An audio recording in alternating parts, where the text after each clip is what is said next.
forgot to say something during our announcements. I wanted to thank JB for these wonderful flowers. The sunflowers evidently are grown from seeds from the sunflowers that Greg grew out here last year.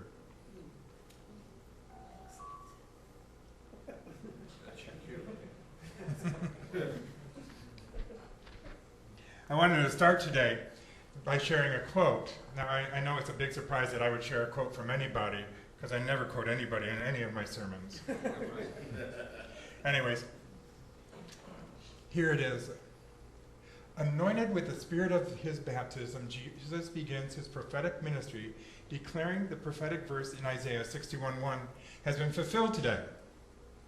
For Luke, our writer, God has appointed him as a charismatic prophet to preach the good news to the poor, to proclaim release to the captives, bring recovery of sight to the blind, free the oppressed, and proclaim a year of God's favor.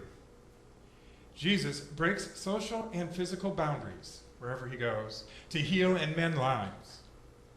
Luke highlights God's compassion in Jesus' ministry. In the Sermon on the Plain, Jesus announces, "Compassionate as your God is compassionate." Marcus Borg notes that compassionate bore a special connotation of what he called wombiness, meaning to have a feeling like a woman carrying a child, giving life, embracing it. Perhaps it's also suggested feelings of tenderness. Jesus speaks and lives the compassion of God by addressing the poor and the rich alike. There is no difference for Christ. Healing the suffering and creating an inclusive community. Healing and exorcisms are prominent throughout Jesus' ministry. Luke's gospel appears to stress the suffering of those people seeking healing, because traditionally, Luke is understood to be a physician, and that impression emerges from these writings, the way Luke portrays Jesus. Jesus compassionately healing the ill and exorcising the possessed. For Luke, Jesus makes whole those who are ill and restores them to a new society, God's reign. Since in his time, the sick are not part of the realm of the healthy, they must be kept apart or excluded. Jesus expresses God's compassion for those physically suffering, even defying the Sabbath laws to heal the sick. Jesus argues that the Sabbath is a day of restoration and of wholeness, and what a better day to heal and make people whole. The Sabbath is about God's compassion. And today's reading is about God's compassion. The interpretation we had here today says Jesus was moved with pity. That's not really what it says. Today's gospel is a wonderful example of Jesus' compassion. That is how the word is translated. God's compassion, a physical movement from inside to outward expression, playing out in real life. Fred Craddock, a well-known teacher of homiletics and a preacher and a great storyteller, says, the object of his compassion is the mother. His total attention in the story is on the woman who is a widow and whose only son, her sole means of support, as well as being her whole family, is dead. The compassion of Christ demonstrates that God's compassion for the world. He turns the world of the day inside out and upside down, especially in this moment. This is not what anybody ever expected to see. The story itself sort of shows the old ways going out and the new ways stepping in. I mean, literally, this story opens with Jesus is walking into the town of Nan with his disciples and a crowd following him. They literally run into a man who had died. Well, a man who is dead and being carried. They don't run into the dead man because he's not moving. His widowed mother and a large crowd from town. So here's this group following Jesus, whose ministry was all about how to be compassionate in the world and bring in a new kingdom, a new way of being in the world. He's followed by a crowd of people excited about Christ's message, excited about his ministry, probably slightly revelatory or maybe very revelatory. And they run smack dab into their exact opposite. They meet a woman who has no hope. She has no future at all, for she has lost all of her family, and without a son, she loses all of any inheritance and support she may have had. Her future is grim, to say the least. She's followed by a crowd from the town, some probably professional mourners, which can be very loud, screaming and wailing because that's what they're supposed to do, and those who are actually really mourning the loss of this young man and their friend. A rather depressing group, to say the least. Now, when I first read this and started wondering what to write about, the first image that honestly came to mind, being a child of the 80s, was that scene from Xanadu where you have the 1940s band over here doing one style of music that's kind of slow and fun, and a hard rock, acid, punk rock group over here. Two very different groups. Two very different kinds of music, just clashing loudly. These are two very different groups, just clashing loudly. One are joyful and celebratory, the other are loudly mourning. One represents the old way of being in this world. And to further the point, Christ is so moved, he has compassion for her. His heart goes out for her. He's not worried about the dead guy. The dead take care of themselves. He's even said so. Luke emphasizes that. When Jesus sees her situation, his heart went out to her. Again, as almost a physical description. 3 times Luke says the feminine pronoun. 3 times. He wants to make sure that we get this. Jesus' compassion is fueled by the widow's plight. In the ancient world, much more than ours, contemporary world, it was the case that people's children were their retirement. Jesus' compassion, restoration of this widow's son, may have meant the difference between survival and destitution. He is not concerned with a dead man here. So what we have is Jesus' modern, joyous, compassionate, lively society meeting the old society of exclusion, grief, and death head on. At first, he is moved by compassion. The words used here convey more than just a feeling, as I said before, but literally a physical internal reaction. One researcher points out that having seen her is interesting. Behold draws attention to the man who has died for a second, but Jesus then beholds the mother. In fact, again, he says it 3 times, her, her, her. The Lord saw her. He was moved with compassion towards her. He said to her, don't cry. In case we missed it, this is about her. This is all about changing the woman's world and the way the world treats widows and women. This was the first step in a radical movement that continues on today. Then Jesus reaches out and touches the canvas that the man is carried on, which could be beheld as making himself unclean. Yet, there's no objection here to that. Actually, we don't hear anything about that. In this narrative, it's almost as if all the crowds suddenly disappear for that moment. And it's just Jesus and the widow and the dead man. Even those carrying the cot have stopped moving and are frozen in that moment of Christ's compassion. Everything just stopped dead.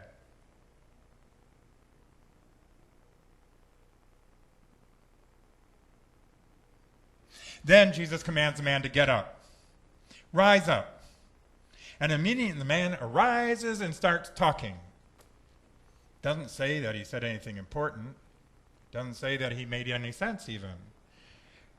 That's not important. You see, you have to talk and eat to be known to be alive in those days. So the fact that he sat up did not necessarily mean he was alive. It was not until he started speaking. And in some translations, they say they gave him something to eat as well. And of course, at first, the crowd is terrified.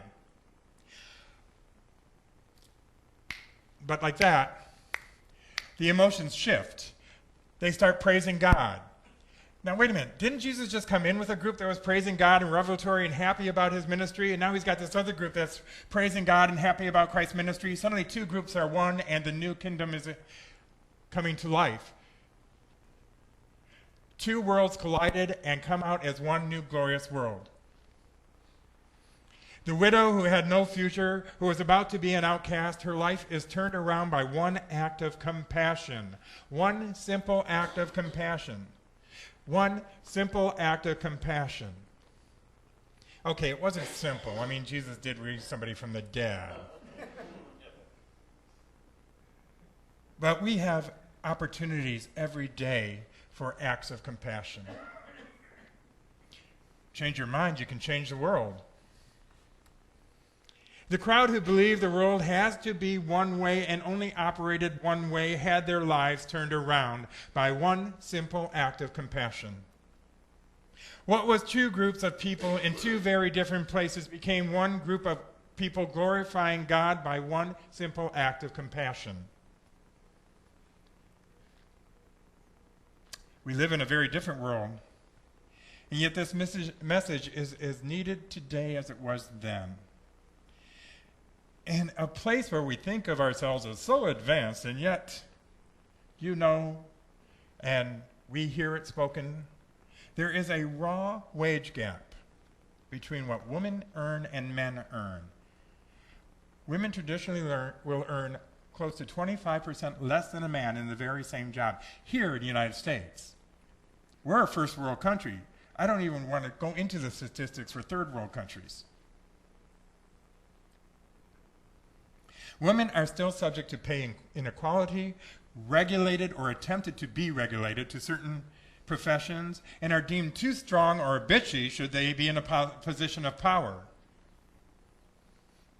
We have men in power who publicly use horrible language when addressing their female counterparts, saying things like she is ugly inside and out, or saying a woman is disgusting because she needs a break to go pump milk for her child. A perfectly natural act. If a man had to do it, there'd be no darn objections whatsoever. Of course, then again, that might be interesting. If a woman should stand up, they are called an animal or a child. And these are quotes from just one person. Literally, these are quotes from just one person, and they're recent. Can you imagine quotes from others that are not being reported on? Here's one. Here in America at the beginning of the 21st century, sexism is very much on the wane, but not misogyny.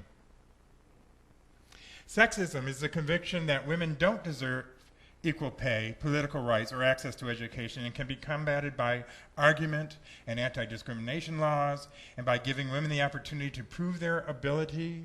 But misogyny is not as easy to defeat with laws or education, because misogyny is taught. They can, in some circumstances, actually exasperate the problem. It may be driven underground, but an example of misogyny is when someone online threatens rape or mutilation to a woman whose opinions of that person does not like. Another is when a presidential candidate says of a female journalist whose questions he finds impertinent, "There was blood coming out of her eyes, blood coming out of her wherever." That's the exact quote.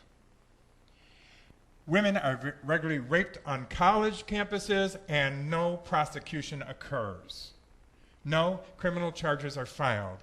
We will handle it internally. If it was a man, somebody'd be in jail. Women are harassed at work, expected to toughen it up if they want to make it in this world. Women are kidnapped and raped as political prisoners around the world. Women are sold into slavery, even here in the United States. Actually, one place where slavery is still rampant is in what we would call houseworkers or maid service. According to the State Department, this really upsets me because this means our government knows about this. The involuntary servitude of the domestic worker whose workplace is informal and often connected to their off-duty living quarters, in other words, residential servants, and maybe not even shared with other workers. Such an environment, which often socially isolates domestic workers, is conducive to non-consensual exploitation, since authorities cannot inspect private property as easily as formal workplaces. Investigators and service providers report many cases of untreated illness and, tragically, widespread sexual abuse, which in some cases may be symptoms of a situation of involuntary servitude. Women from other countries than ours will gladly pay somebody to bring them across the border with a promise of a job, which is in a house where they are regulated to a room and never are seen in public again. In this day and age, there is no excuse for any of this. The same attitudes toward women translates into the fear of the transgendered person, into the fear of gay people. And that's why I'm talking about this, because we need to be the voice. We need to consciously object when we hear somebody using the wrong, inappropriate language, even if it's in a joke. When I think of the widow in our gospel today, I need to point out something no one ever thinks about. This widow was a member of her contemporary society and was about to become unseen. She was about to become marginalized. You see, she looks like everybody else. Her plight would go on unnoticed, not like a person who is lame or has leprosy or is mad shouting in the street. Society sees those people and then chooses to turn away, maybe feeling guilty, maybe not. But the widow would be unseen. She would quietly go back to her life, and quietly it would slowly fall apart. She would slowly disappear into society, unseen and uncared for. This is much the same as what happens in our modern day society of the marginalized of women. Unless someone makes a noise about it, it goes unseen, unchallenged, and there is no guilt or shame around it. I can't feel guilty about something I don't see or I choose not to see. I can't do anything about something I choose not to see or to research or to learn about. Yet Christ calls us, in this gospel, is one of equality and justice for the unseen. First to the widow, and then to all women, and then I would say to the rest of society. And why do I say this? For it's easy for us to turn our eyes to those who are obviously in need, such as the homeless, the injured, the mentally ill. And I'm not saying stop doing that, because it is needed. But those who suffer from misogynistic attitudes, wage theft, inequality of pay, inappropriate work situations, those who suffer from slavery in the United States, and not just the domestic workers, but the sex trade is slavery as well. We must seek it out. We must be moved to compassion with the victim. We must make them no longer a victim, but a warrior. We must do what we can to make this world, at least starting here in LA, where this goes on, where we can work to bring the kingdom of God about in the name of the widow, in the name of the unseen, in the name of our sisters especially, in the name of the transgender person and youth, and as we continue with the homeless, the mentally ill. There is so much we can do, but this gospel is talking about reaching out to those unseen. You have to be intentional when it comes to doing this kind of work. You have to make an effort to find out what is going on behind the scenes to stop these kind of crimes from happening in the United States. But if we do make an effort, if our heart goes out and we are moved with compassion, if you are moved with compassion, I can help you to find your way. We can bring about God's kingdom. We can bring about a just society. We can make a difference in the widow's life. Amen.